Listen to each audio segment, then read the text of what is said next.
Why did the Soviet sniper shoot at Geese? An unusual trick by a Soviet marksman that helped him bring Victory Day closer. March 1943. The Eastern Front. The European part of Russia is still covered with fields hidden under heavy snow, as if the war itself had frozen there. In such conditions, snipers became not just shooters, but true hunters, patient, observant, able to wait and seize even the smallest opportunity. Among those men was the Soviet soldier Akhad Akhmetyanov, a former rural school teacher who had to use all his knowledge and ingenuity to outsmart the enemy. A sniper duel always resembled a chess game. Every mistake could cost a life. The experienced marksman knew perfectly well that the enemy was no fool either. Having lost many men, the Germans became cautious. They no longer showed themselves in the open and carefully camouflaged their positions. It seemed the hunt had turned into a stalemate, and that was when fate handed him an unusual chance.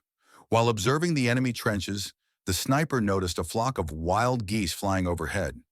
It might have seemed like a random detail, but a plan immediately formed in the soldier's mind. He knew the enemy was struggling with food supplies, and fresh meat could be a powerful temptation.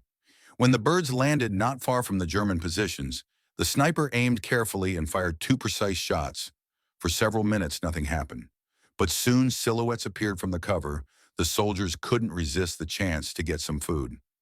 They stepped out into the open, and that's when the sniper completed his plan. Two more shots, and the enemy suffered new losses. This episode became an example that in war, not only accuracy matters, but also the ability to think ahead and use the unexpected. During his years of service, the Soviet marksman proved his mastery many times with hundreds of confirmed kills to his name. Each episode served as a reminder that endurance and ingenuity can be just as important as a weapon. Stories like this still inspire respect and interest today. There is no pomp in them, but there is a clear understanding. Even in the hardest conditions, a person can find a solution, outsmart the enemy, and protect his comrades. It is precisely such moments that form the memory of war, a memory not only of battles and heroism, but also of the cleverness that sometimes decided the outcome of the confrontation. And what do you think, could such clever tricks really influence the course of battles? Share your thoughts and stories in the comments. See you soon on the channel, and don't forget to hit like and subscribe.